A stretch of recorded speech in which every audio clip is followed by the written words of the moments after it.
దళిత్ విషయంలో కూడా ఈ రాష్ట్రానికి ముఖ్యమంత్రి విషయంలో గతంలో చెప్పిందంతా కూడా రాష్ట్రం వచ్చిన తర్వాత క్లియర్ గా ప్రజల దగ్గరికి దళితుని చేయను నేనే అయితా అని ప్రజల దగ్గరికి పోయాను. ప్రజలు ఆయన లీడర్షిప్ కు మ్యాండేట్ ఇచ్చింది. ఇప్పుడు ఆయన దళితుని ముఖ్యమంత్రిని చేస్తాను ఎన్నికలకు పోయి రిజల్ట్ వచ్చిన తర్వాత ఆయన అది చేయను ఇది చేస్తాను ఉంటే తప్పు.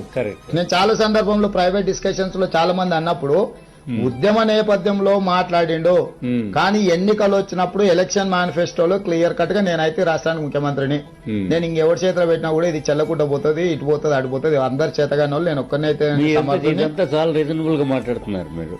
అందుకే చెప్తున్నా సార్, ఆయన ప్రజల దగ్గరికి వెళ్ళిండు, ప్రజలు ఆయన చెప్పిన దానికి మ్యాండేట్ ఇచ్చారు. పొలిటికల్ పార్టీ హెడ్ గా చంద్రశేఖరరావు గారు ప్రజల దగ్గరికి దిస్ ఈజ్ మై మ్యాండేట్ అని పెట్టుకున్నాడు, ప్రజలు ఒప్పుకున్నారు. సో ప్రజలే ఒప్పుకున్న తర్వాత ప్రతిపక్షాలుగా మేము విమర్శించవచ్చు, కానీ ప్రజలు ఆమోదించిన తర్వాత దాన్ని విమర్శించడంలో పెద్ద ప్రజలు సీరియస్ తీసుకోరు.